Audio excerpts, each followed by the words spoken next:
sí, perdó, Sitges. Sí, jo Sitges crec que és un lloc ideal. D'alguna forma m'influeix. Ha influït allò, aquell diuen, aquell viu i deixa viure, no? Doncs escolta, i Sitges? Perquè aquí hi ha tots els ambients com concentrats. Vas al passeig, vas al casc antic, vas al vinyet, vas a la platja, vas a... A tot arreu vas caminant, no? I a tot arreu veus escenaris diferents. I el microclima, i el cel, i les postes de sol, i totes aquestes coses sitgetanes.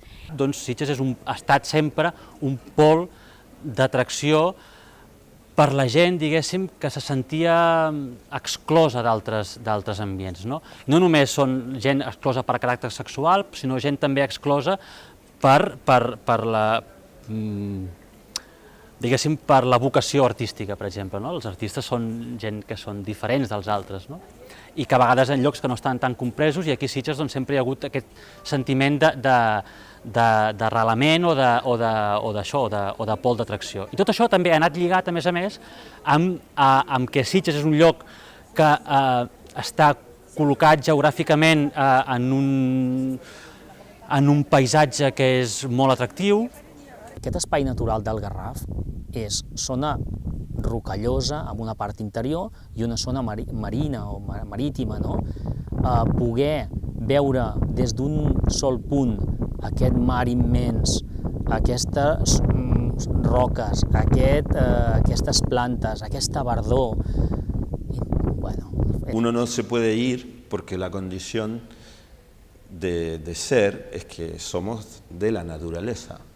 No podemos irnos de la naturaleza y como así tampoco podemos volver. Podemos recapacitar en la medida en que no la hemos destruido, lo poco que nos queda, intentar volver a estar con ella y conciliarnos y trabajar con ella. Un dels aspectes de Sitges ha sigut l'aglutinar tota mena de personatges així vinguts de fora, generalment, no? I aquesta gent ha vingut a conviure, a disfrutar de les oportunitats que dona el poble. Clar, aquest poble també sempre diuen que Sitges sempre està de festa. I llavors el que ells plantegen en ple segle XXI doncs és una festa de la poesia a Sitges, agafant el topònim, diguéssim, la ubicació al lloc, a Sitges.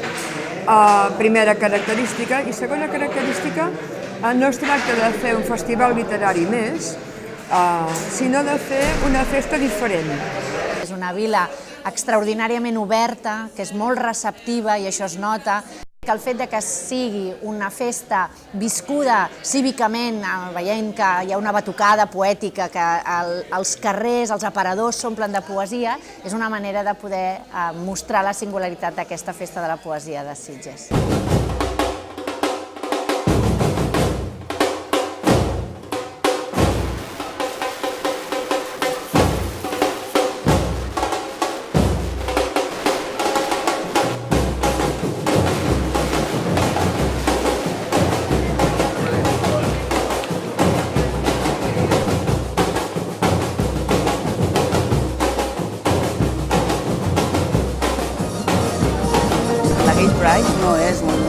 No és un acte que organitzi l'Ajuntament de Sitges, és un acte privat. En canvi, la Festa de la Poesia sí que rep el total suport de l'Ajuntament i de la Regidoria de Cultura de Sitges.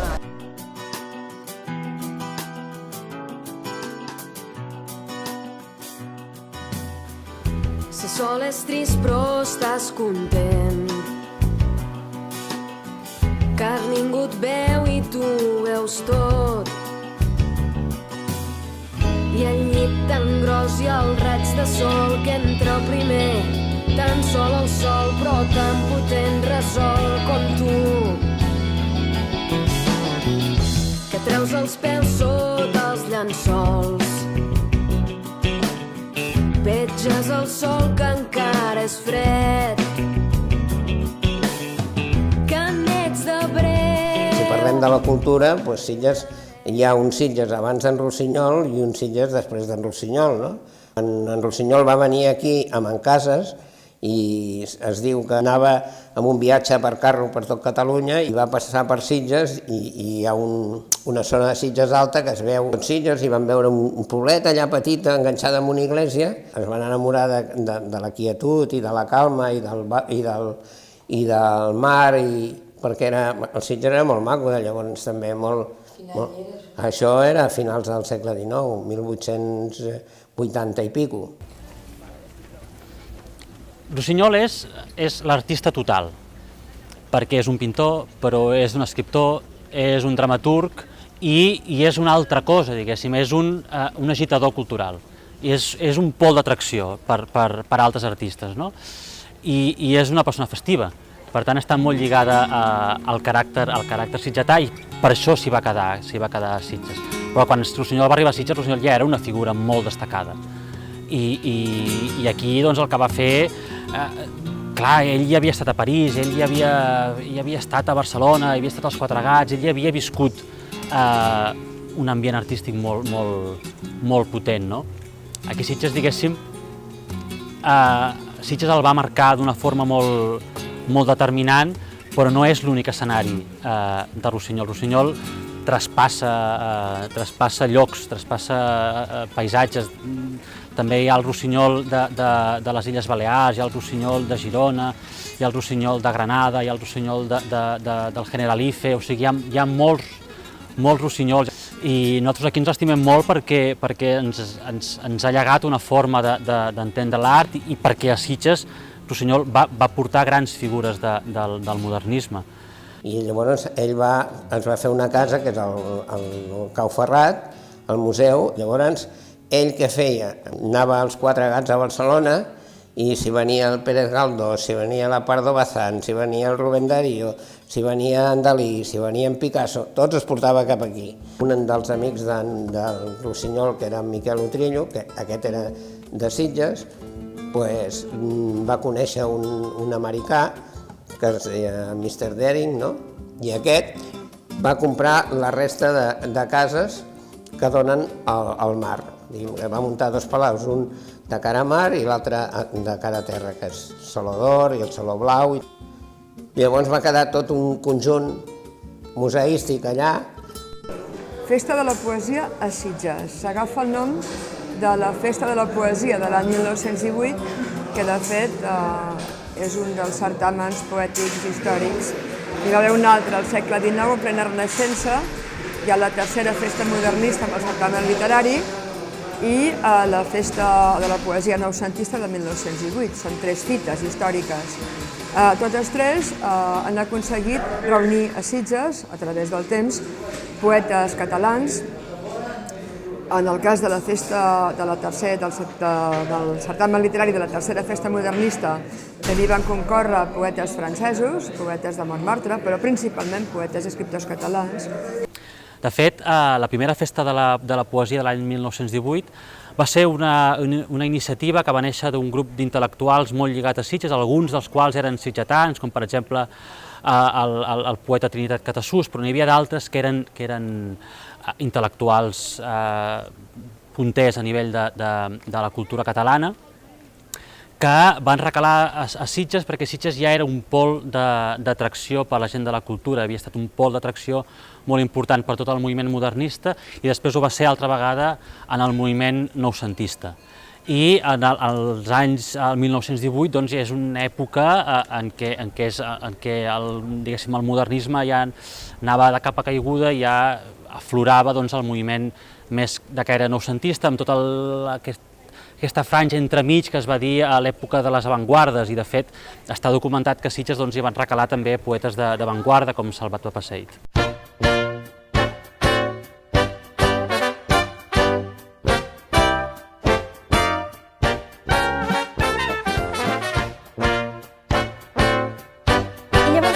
Tenir molt clar que havia de ser una festa en què arribessin, que ja des del moment de l'arribada, que podrien arribar a la plaça de l'estació com l'any 1918,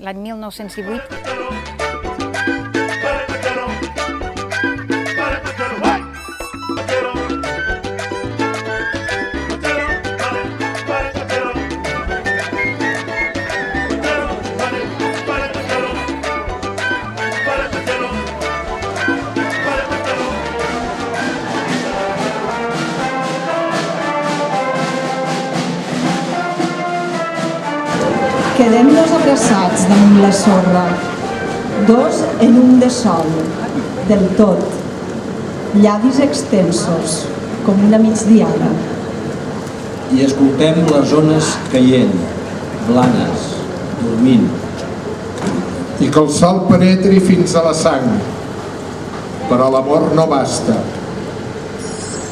Fem per manera de pujar l'escala que inventarem, graó rere graó, fins a tocar el zenit del nostre somni. Davallarem després i comprarem pastissos i vi de marca, sec. Gaudim, sense metàfores.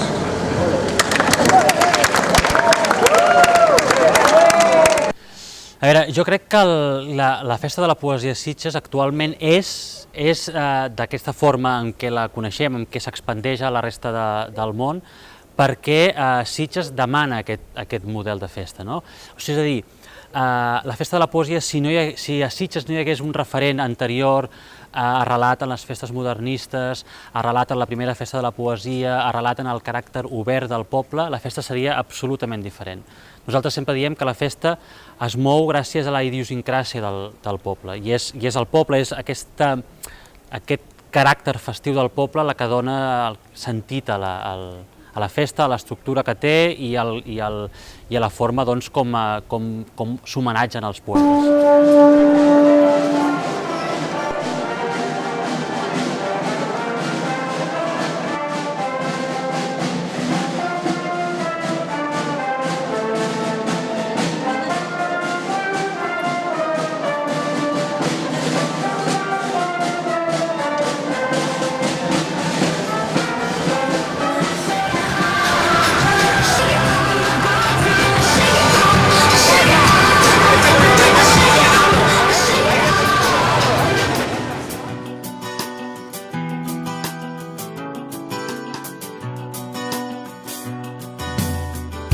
Si sol és trist però estàs content, car ningú et veu i tu veus tot.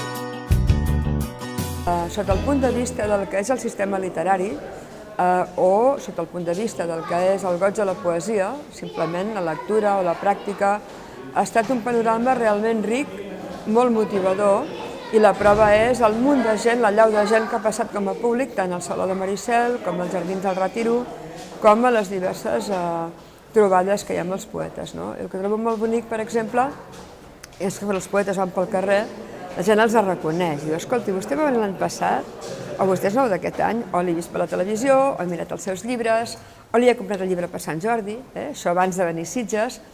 Per tant, diguem-ne que l'interès per la poesia és un interès que no només el tenen l'organització i els que estem al seu costat per donar tot el suport que podem i que som capaços, sinó la pròpia població de Sitges. I aquest és un valor que no és afegit, sinó que és intrínsec, no?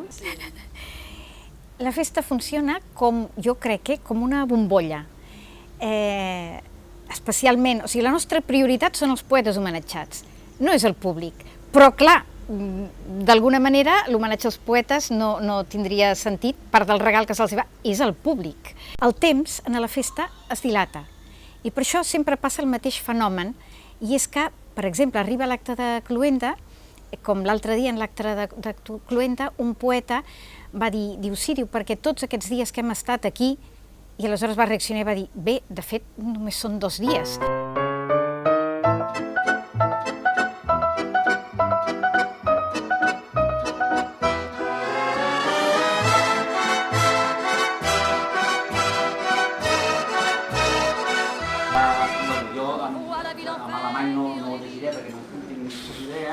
Però sí que diré el que és la traducció, que diu així. De qui és la traducció?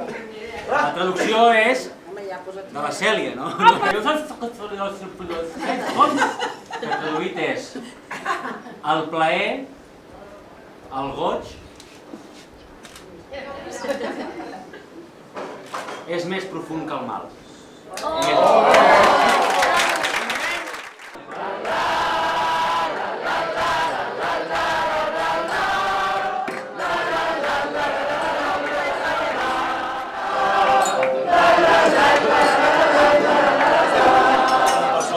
Som humans i cada dia sentim i cada dia expressem sentiments. I amb aquests versos que recullen el llibre hi ha tres línies que m'han portat molt a casa, m'han portat molt al dia a dia, que diuen: callat, el pare feia els passatemps i la mare cantava mentre endreçava el pis, la mateixa cançó recomençada. I et dedico la cançó que cantava la meva mare. Questa piccolissima serenata con un mille voce mi vuol cantar. Oh l'innamorata,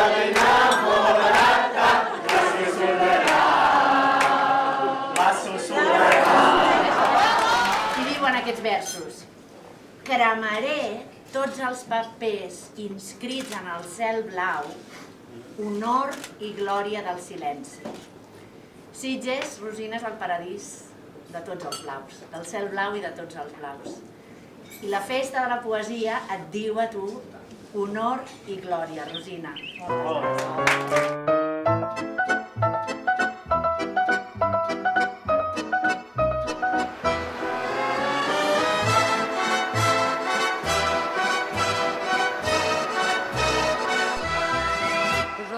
La ville en fête et en délire, suffocant sous le soleil et sous la joie. Et j'entends dans la musique les cris, les rires qui éclatent et rebondissent autour de moi.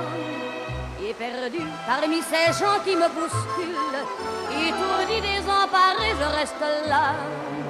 Quand soudain je me retourne, il se recule et la foule vient me jeter entre ses bras. Emportés par la foule qui nous traîne, nous entraîne, écrasés l'un contre l'autre, nous ne formons qu'un seul corps. Et le flot sans effort nous pousse enchaîner l'un et l'autre. Quan va arribar el 36, llavors les entitats aquestes van ser incautades. Sobre la retirada, aquí a Sitges van entrar el 22 de gener del 39, el dia 20 van tirar 3 o 4 bombes aquí al Retiro i després, amb la dictadura, es va seguir el temps. Un carnaval eren fiestes d'invierno, feies una conferència, tenies que demanar permís, als cines també hi havia la censura cinematogràfica, literària, de tot tipus. Entre els 6 i els 12 anys vaig estar en un internat de Vilafranca del Penedès, no de Sitges, perquè era un nen molt enganxat a les faldilles de la mare i tal, i perquè s'espavilés l'envien a un col·legi de capellans, perquè, allò típic, no? I sàpiga el que és el sexe i coses d'aquestes, no?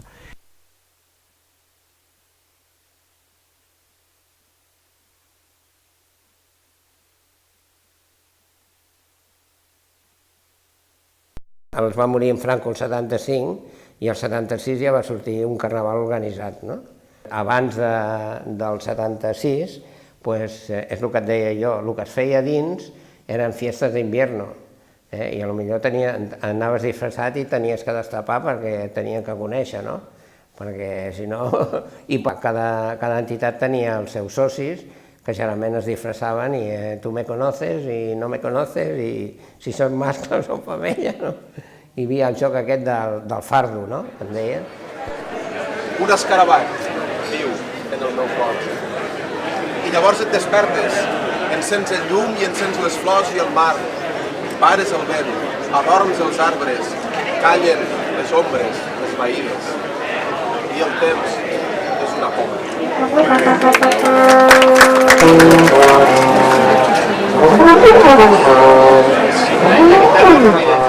Doncs aproximadament als anys 60 a Sitges hi va haver una obertura massiva de locals d'ambient. Es van col·locar tots en un carrer, que és el carrer de Sant Bonaventura, que com a contrapartida al que era, diguéssim, el carrer de l'oci nocturn heterosexual, que era el carrer del pecat, aquell altre carrer es va dir el carrer del pecat mortal, perquè els pecats que es feien allà eren molt més pecaminosos que els que es podien fer al carrer del pecat, que és el carrer 1 de Maig.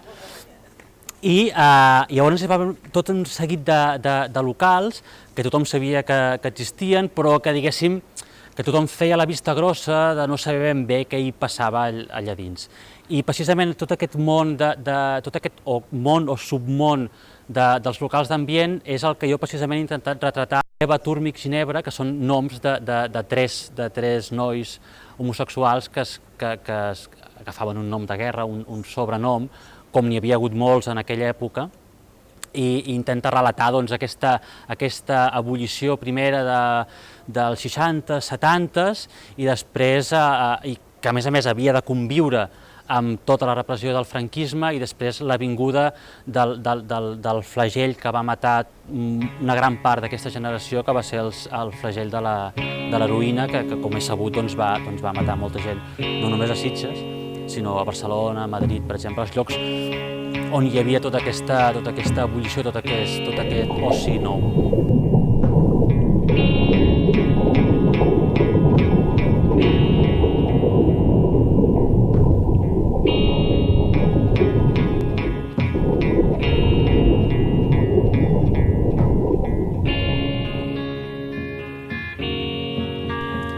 La hipòtesi és que el tràfic d'heroïna, l'entrada d'heroïna a la península Ibèrica des de Galícia i des del País Basc, doncs es permetia, diguéssim, o es feien els ulls grossos perquè era una entrada d'un verí que se sabia que anava a apaivagar els moviments socials que podien afectar la transició des de la dictadura fins a la democràcia, i és el que va fer, és a dir, va matar a tota una generació de gent que hagués pogut fer la revolució, però que no va poder arribar a fer-la perquè els van matar abans, perquè morien de dia, no?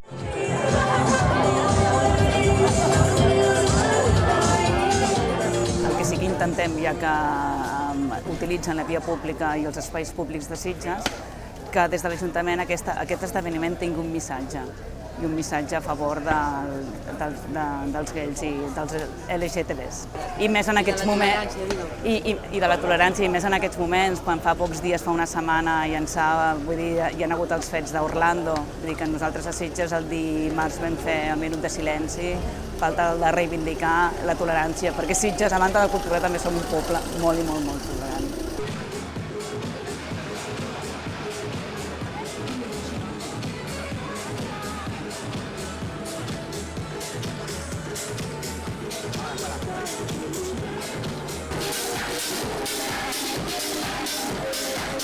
Doncs jo me'n recordo d'haver anat a Barcelona, les primeres feines que tenia, i em sorprenia les actituds tan de poble que hi havia respecte als gais.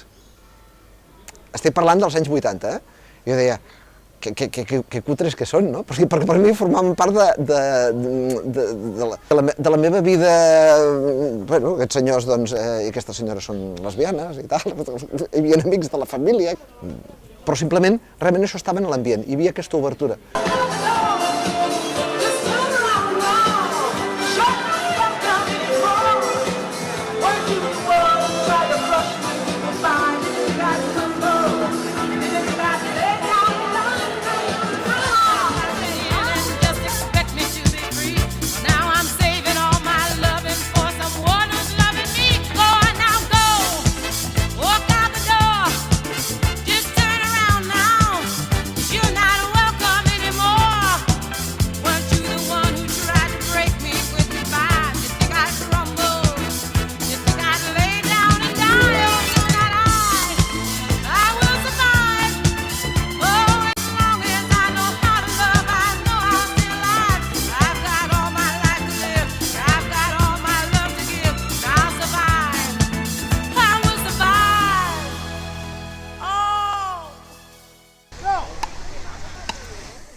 Geamă atu geamă e na onda bul se cheamă geamă dosto bego na mahala khiyona kılar mahar doyemo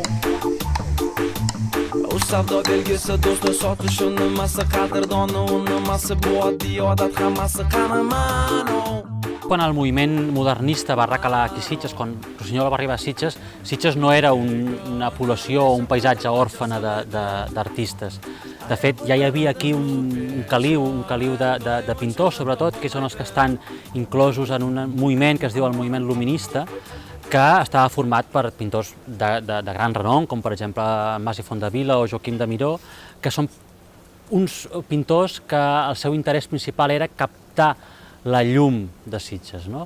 I era captar la llum i per fer-ho treien les teles al carrer, treien les teles a la platja i són molt famoses els seus paisatges de mar, les seves marines, els seus paisatges de carrers sitgetans, de patis sitgetans, que després Rossinyol va incorporar dins el seu imaginari, no? Els patis blaus, doncs hi ha precedents aquests patis que són pintats pels pintors luministes. I després de Rossinyol en van venir d'altres, per exemple, un pintor famosíssim que és Joaquim Sunyer, pintor emblema del noucentista, és un pintor sitgetà que va, diguéssim, va abandonar les tesis del modernisme, però va seguir aquesta estela de pintors lligats a Sitges.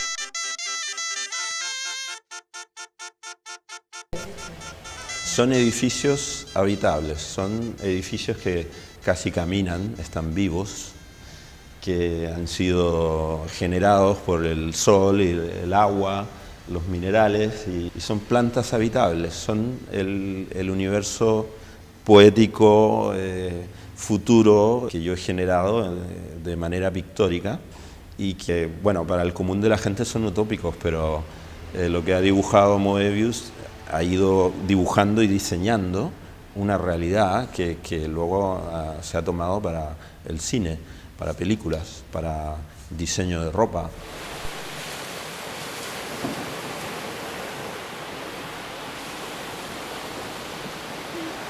De fet, el massís del Garraf és com si fos una gran muntanya de roca calcària, o sigui, de caliça, però que dins també hi ha una sèrie de forats. És un massís, com diu la seva paraula, massís, rocallós, però dins sembla també un formatge d'aquest de Gruyère. El desgast d'aquesta roca, degut quan passa l'aigua combinat amb l'atmosfera, doncs fa dissoldre també aquesta roca. La dissolució d'aquesta roca el que provoca és que aquesta aigua es va infiltrant cap a l'interior.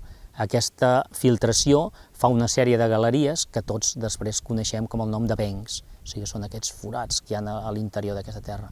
I quan aquests forats es fan molt grans, a vegades inclús acaba cedint part d'aquesta estructura rocallosa i es forma com un forat, o sigui, com si s'absorbís part d'aquesta roca cap a l'interior, que després, degut a l'aportació d'elements quan plou, acaba donant la formació com si fos un volcà, i també li dona una estructura molt espectacular que es diuen dolines.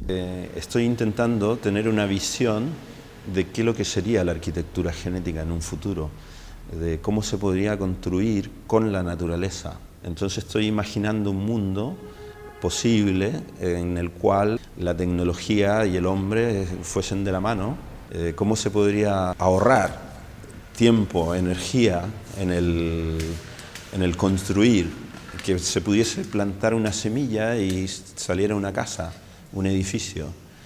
Y si uno pudiese poner esta información dentro de una planta, hacerla crecer rápido, que fuese arquitectónicamente resistente como un bambú, que fuese grueso como un baobab, que tuviese las características de fibra que puede tener un cactus, todo eso nos permitiría en un futuro hacer una casa, una vivienda, pero no de la manera tradicional, gastando tanta energía, porque somos el hombre del hidrocarburo y estamos consumiendo todos los recursos.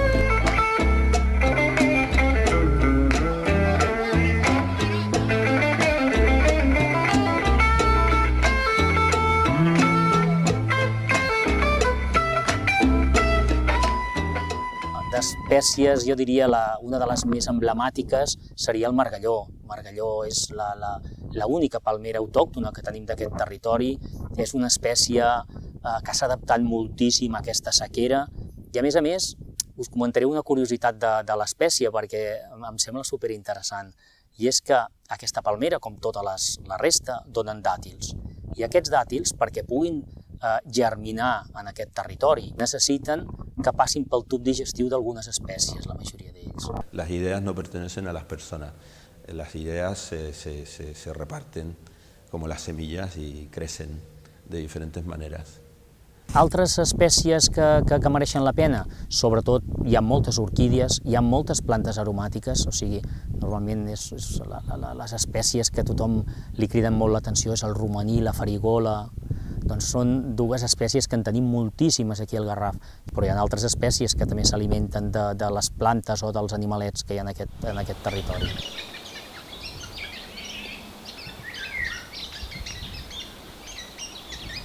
Una altra de les espècies interessants en el Parc del Garraf és l'àliga covarrada. És la superdepredadora d'aquest territori, li calen molts conills, moltes perdius, moltes espècies de les que alimentar-se. I si aquestes espècies hi són, vol dir que l'ecosistema està en bon estat. Van portar a terme un projecte l'any 2003, es van col·locar unes càmeres als diferents nius d'aquestes àligues per poder portar un control i a la vegada fer una investigació científica de, sobretot, dieta i comportament. Això ens ha donat a conèixer molt millor aquesta espècie i ens ha facilitat que el públic pugui veure-ho també a través d'internet. El fet de poder-ho veure també fa que les espècies les puguem estimar molt més i si en algun cas s'ha de fer alguna regulació d'aquests accessos propers al niu, doncs la gent ho entén perfectament. Gracias a la vida que me ha dado tanto. El poeta más grande que hay vivo ahora en Chile, que tiene 101 años, Nicanor Parra, hermano de Violeta Parra. Y esta poesía utópica de la que estoy hablando, él también trabajó desde los años 30 contra la poesía de Neruda, que hablaba de la poesía romántica, la poesía del amor romántico en el fondo. Pero Nicanor Parra trabajó con la poesía ecológica y la llamó antipoesía, la poesía que él mismo decía durante años la poesía ha sido el reino del lugar del tonto romántico, hasta que llegó él con su montaña rusa echando fuego por la boca, ¿no? Y entonces él utilizó la poesía para crítica, para lo social, para el humor, para reírse de la muerte, para muchas otras cosas. La poesía no se encasilla en algo, entonces justamente tiene que ver con la imaginación. Gracias a la vida que me ha dado tanto, me ha dado el sonido y el abecedario, con él las palabras que pienso y declaro, padre, amigo, hermano y luz alumbrando la ruta. Que cadascú es faci la seva pròpia pel·lícula. Però això és una cosa que ho vull fer amb tot, tant amb generar aquesta mena de fascinació, no? Com de sensació al·lucinatòria. M'agrada que es produeixi amb tot, fins i tot amb l'humor. Per mi l'humor és una cosa bàsica, però que aquell humor tingui un punt de fascinació també, no? Que tingui com una fascinació al·lucinatòria. Sitges pels aspectes al·lucinatori és un poble molt friendly, no? Al·lucinatori friendly.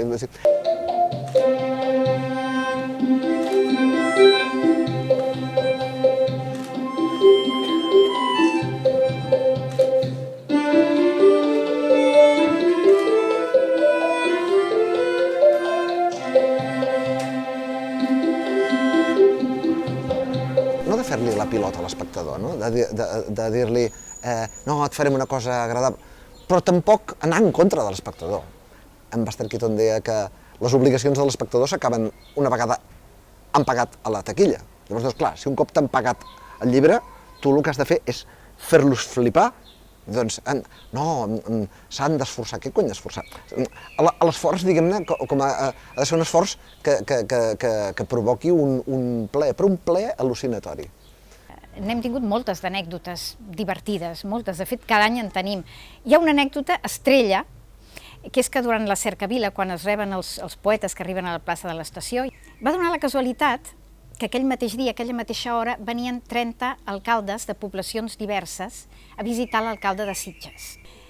I quan van arribar els alcaldes a l'alçada del balcó, va sortir i els hi va dir: benvinguts, poetes! I els alcaldes, per alguna estranya raó, es van donar per al·ludits.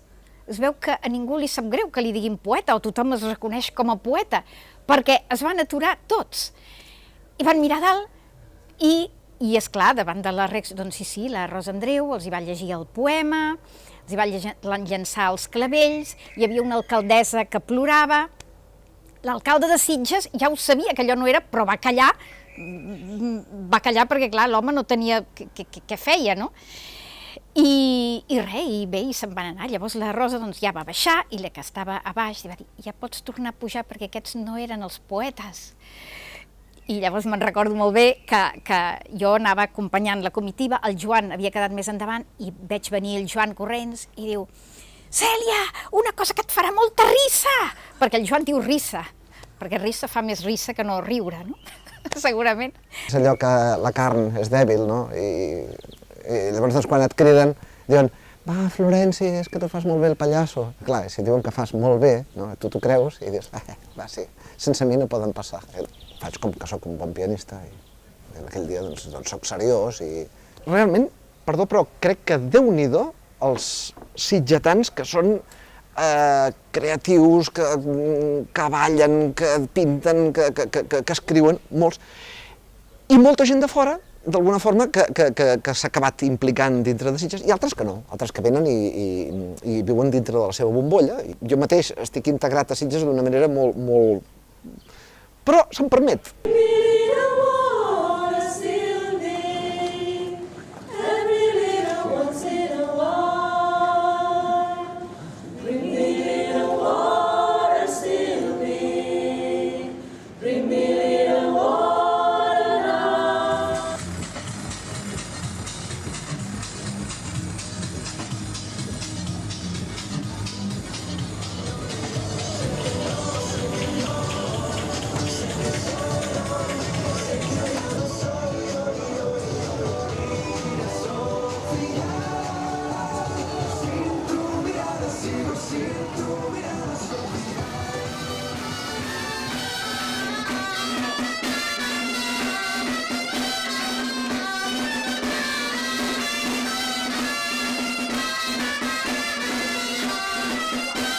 Però hi ha persones pont.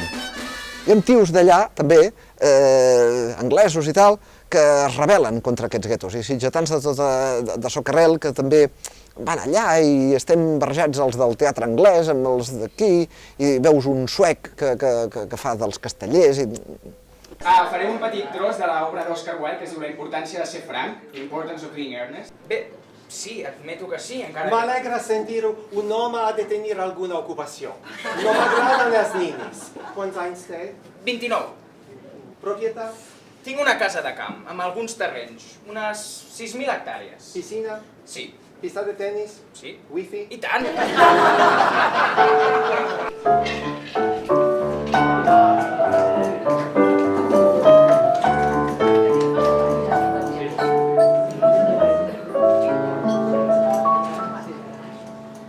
Allez, venez, Miller, vous asseoir à ma table. Il fait si froid dehors, ici c'est confortable. Laissez-vous faire, Miller, et prenez bien vos aises, vos peines sur mon cœur, et vos pieds sur une chaise, je vous connais.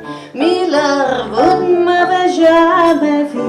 Je suis qu'une fille de bord, une ombre de la rue. Home, jo trobo que és una experiència increïble, de veritat. Jo havia voltat bastant fins ara i mai havia vist una cosa igual com la de Sitges. Hi ha un punt d'espontaneïtat, de familiaritat, però que també té molt a veure amb aquest esperit primari que deia fa un moment de la poesia, que és aquest punt sempre d'innocència i de tendresa. Si no, segurament ni escriuríem poesia ni la llegiríem, sense aquest punt de passió primigènia, per dir-ho així. I jo crec que Sitges és el baluart d'això que t'estic explicant. surrealista, no? de pel·lícula italiana, que no acabes ben bé de saber el que passa, i alhora també està molt bé, perquè és com si en algun lloc encara hi hagués gent que creu en la poesia i en la poesia catalana. És una mena de miracle, no?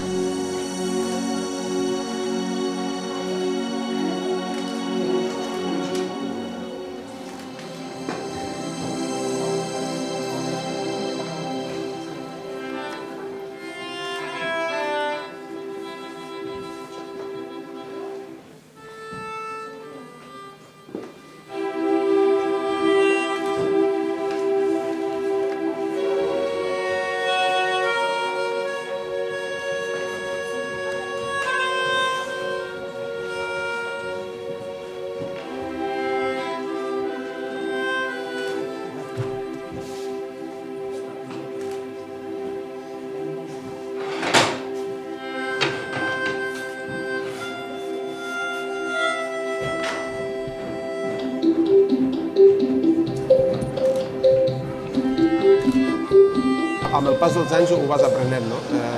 Sí, efectivament. Com la literatura, al cap i a la fi, és un acte d'amor, no? Catalunya és un món petit i tots sabem el que a vegades passa, no? En canvi, aquí no passa. Aquí fins i tot autors que podem defensar corrents poètics o literaris i maneres de mirar la vida que no tenen res a veure, conflueixen d'alguna manera, no? Jo crec que això també és la màgia del Festival de Sitges. Una mica com passa amb l'amor, per exemple, no? Que també el temps funciona d'una manera diferent, segons el tipus de relació que tens amb les persones.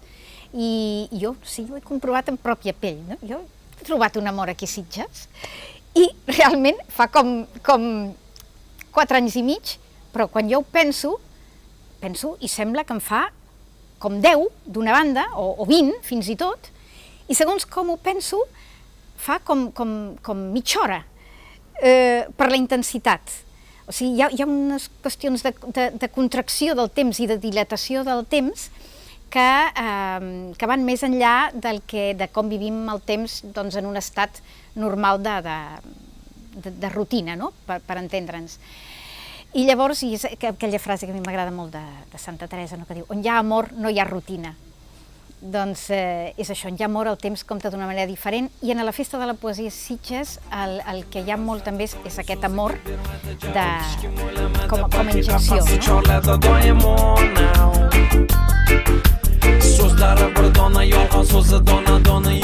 Jo veig l'amor que esquitxa cadascun dels moviments d'aquest festival, d'aquesta festa. És l'única, és la possibilitat per excel·lència de les connexions. Vull dir, fer les connexions a través de la via amorosa és fer-les a través d'una veritat, encara que sigui subjectiva, però és això, per mi l'essencial. Jo supos que ens conviden per amor i nosaltres hi venim per amor. No ho sé, això sorgeix. La ironia i l'amor surt tot sol, això. Es toquen? Surt tot sol. Sí, se poden tocar, sí, perquè un amor sense una punta d'ironia és un amor molt fat, té molt poca sal. Hi ha d'haver un punt, sí. Però l'amor no és una cosa tampoc... Tan eterna. És una cosa dinàmica, l'amor. Com ens varen fer creure que era... És una cosa absolutament dinàmica. I aleshores, vull dir, en el món gay o aquest que veiem tan aparentment físic, no? De la fisicalitat, de la musculatura i tot, vull dir, també és possible la carícia. I entre ells segur que hi ha molt d'amor. El que passa, un tipus o un altre, però per què no? Si l'amor a nivell de pell és l'amor també. Duri el que duri. Duri el que duri. Encara que duri una nit. Esclar, unes hores o una visió d'aquest personatge, d'aquella manera que et quedis... És que mos han educat en la creença que l'amor és etern. Sí, i perdurable. I perdurable. Ai, no, fills meus. No s'ho penséssiu mai, això. No aneu enganades. I no deixa de ser un acte d'amor, un acte d'acolliment, un acte de... Sí, un acte d'amor, totalment. Sí, és un homenatge, però com a rebre uns hostes, no? Rebre uns hostes i tractar-los com es mereixen, no? Jo crec que posar la poesia allà al lloc on es mereix. El amor es vida. Yo no soy de hablar, esta es de hablar. ¿Qué es el amor? Pues el amor es igualdad, es comprensión. El amor es levantarte por la mañana y sentirte tal cual lo que eres. Y punto. Si quieres salir así, pues sal, cariño, que no pasa nada. Nadie te tiene que decir nada por eso, porque eres tú.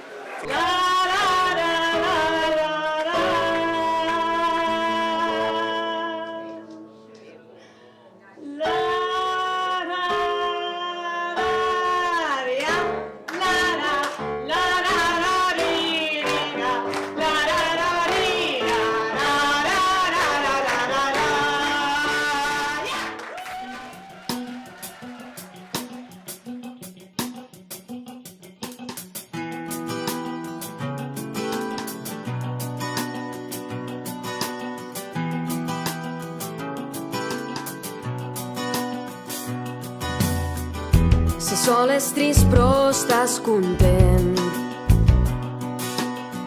car ningú et veu i tu veus tot. I el llit tan gros i el raig de sol que entra primer, tan sol el sol però tan potent resol com tu, que treus els pèls sota els llençols, petges el sol que encara és fred